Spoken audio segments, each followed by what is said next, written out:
Hello everyone, Toasted Baby dressed as Red Bob the Builder, and we are back in GTA because today, on a Friday of all days, Rockstar decided to drip feed the first vehicle as part of the extended drip feeding of Gunrunning update.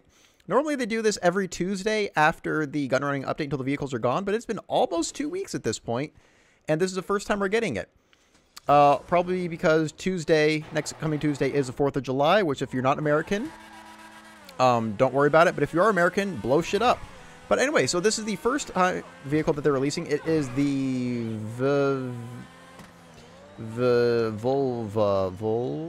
Vagner.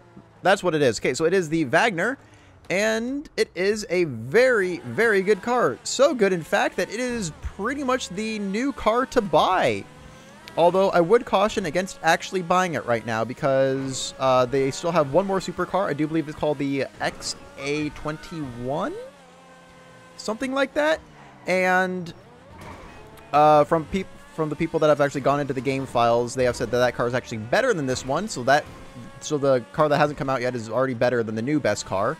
And Rockstar do have a history of, you know, drip feeding bad cars first and then the good cars afterwards. Look at the Infernus Classic and the Turismo Classic. So, you know, Infernus Classic was pretty good. Turismo Classic came afterwards. It's great. But also, they did... The new Vagner also does actually suffer, or doesn't suffer, but it has the downforce. And for those of you who don't know, downforce is another traction attribute, apart from spoilers, because normally if you put a spoiler on a car, then... Oh, my car is going that way. Normally, if you put a spoiler on a car, it adds, you know, a certain amount of traction. With downforce introduced in Stunning Cunts, yeah, that's what it is. Adding a spoiler doesn't actually do anything, but there is a multiplier value for traction added to each vehicle. So before, the Tyrus, this car, had a value, I think, of 3. The GP1 right here has a value of 1.15, I think, which is absolutely horrible. But with Gunrunning, they actually nerfed that even more. For some reason, they decided to nerf downforce, so downforce is completely useless, especially on a car like this. But they did add in the effect of having, you know, a spoiler on your vehicle actually does add traction. Although for cars with downforce, the nerf from the downforce and the gain from the spoiler traction is actually worse than the car was before. The Vagner actually does suffer from that. So the Vagner actually does have downforce, and putting a spoiler on it obviously gives you more traction. But even with the nerf, it is now the new traction king. So can you imagine if they didn't nerf this car? How fucking OP it would be? Like, a lot OP. So, we just ordered the car. Let's go ahead and head over and see what we can customize for the new Godfather in GTA Online. But don't buy it because there's still another one to come out, and the second is always better than the first thing. Yeah, I'll meet you guys over there. Alright, just came in. And as you probably saw, unless I cut it out, I did drive the GP1 over here. And holy shit, that thing might as well be an airplane with how much it likes to not be on the road. So I kind of underestimated the nerf that they did on downforce versus the new spoiler stuff. Holy shit, it's awful. And if you want to know how awful it is, if you have an RE7B, drive it. Drive it now. Actually, add on the carbon spoiler because it actually does do something. With the carbon spoiler on there, drive it now and then compare that with how it felt before Gunrunning. It's awful. But even still, even with that nerf, this car is still the fastest car in the game. So, well, not fastest acceleration top speed-wise, it's, you know, going around a track, you know, stuff that actually matters. So, let's go ahead and see what we can customize. This is, I think it's supposed to be, what is it, the RE001? Or RB001, the one that Adrian Newey and Red Bull and Aston Martin are going to make that's going to come out. But, so it's in the game, not out in real life. But let's go ahead and get this customized. Does it? Doesn't really have much you can do to it. Looks, yeah, okay. Well, I'll just throw some stuff on it and then see how it handles, because that's what people really care about, right? Right? I'm always here. Alright, I'm done. There are a few spoiler options, not much besides that, so I went with the obvious color choice of fluorescent blue and lime green. People have asked me how I get my fluorescent blue. Change your crew color. If you change your crew color, then it will remain whatever color you set it or you have at that time. So if you paint your car blue, then you change your color later, then the car will remain blue. Everything will remain that color except crew tire smoke. Crew tire smoke changes to whatever crew color you have set at the time. So you can make any color you want vehicles, which is why I get this, because it has a matching tire paint, which you can't customize, that normally people can't get on their cars. So that's why I do fluorescent blue and lime green. Why do I do this combination? Everyone says it's ugly. Specifically because people say it's ugly. I like putting people in a situation where they feel the need to voice their opinion or makes them uncomfortable. I get off to it. I like it. Sue me. I'm what you would call a troll. But anyway, we have the fucking Volva. I already forgot the name again. Hold on. Let's get back in. Vagner. That's what it is. So, let's go ahead and exit the ground and see how this thing handles, because I heard it, I haven't driven it, obviously, but I heard it actually handles better than a Tempesta. And that is very, very high praise. So let's see if that's true. I'm going to grab my controller for this one. Holy shit. This thing is stuck to the ground. It is only rear-wheel drive, too. It's not even four-wheel drive with a traction. It is, just look at it going over those curbs. It is stuck to the ground. It doesn't... Okay, yeah, this is so good.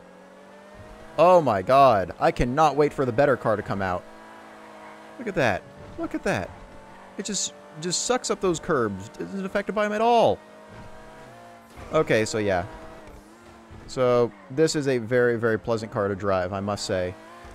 And if it has the tires can clip attribute, which in case you don't know again, if you put off-road or tires with a bigger sidewall on it, then it actually gets better traction because it is less bouncy, or it absorbs bumps a lot better because the bump gets calculated from the inside of the rim, not the outside of the tire, which is why some vehicles actually benefit from off-road stuff. I know this because I'm very good at racing in GTA. Sue me. Anyway, so if that actually, I would be very surprised if it did affect this, but if it did, this car would be a fucking dream and a half, even more than it already is. But anyway, that is not all. Fuck. That is not all there is.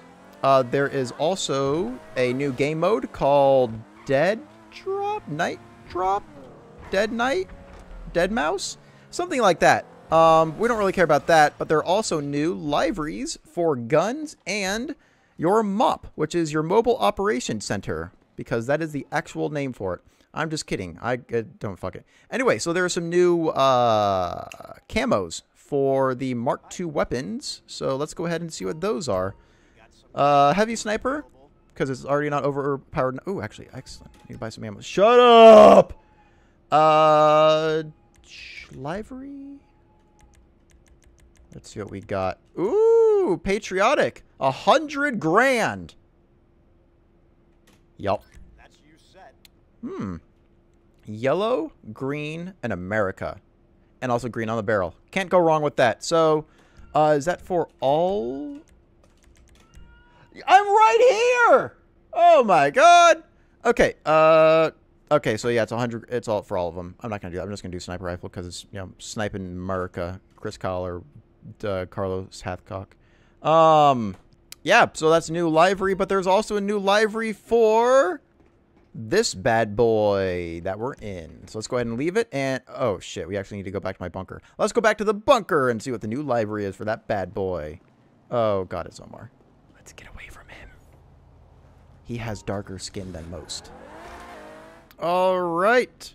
We are back in the bunker. Let's go ahead and see what we can do. I should also... I'll keep it green. Or wait, well, Mobile Operations Center. You know... No. Cab. Trailer. Livery. This was empty until... Ooh, hello. Stars and Straps. Eagle Claw. Eagle Claw flag. And Fighting Freedom.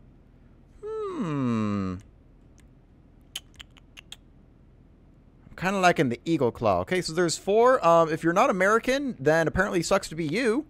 But if you are, then buy a shark card. So let's go ahead and do the Eagle Claw flag. Damn it. On what? I'm in love. Man, shut the fuck up. And cab. Are there liveries on? No. Huh. All right, so I guess it's only the trailer. So anyway, that's pretty much it. So you get new livery. No, they didn't mirror it, did they? They just flipped it. Oh, why? Why? The pointy part is on the back on that side. And then it's on the front on this side. Why? Just mirror it. You can do that with this. Oh, I don't like it anymore. Damn it. Okay, well, anyway, that has been trickle update number 1 for Gunrunning. We got the Volva, and we got some liveries and a new game mode.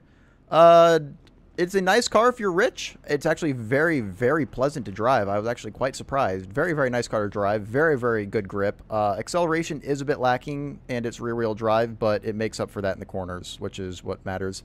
But if you don't have the money and you want the new best car, wait for the next supercar, because that one is going to be god tier unless Rockstar nerfs it even more.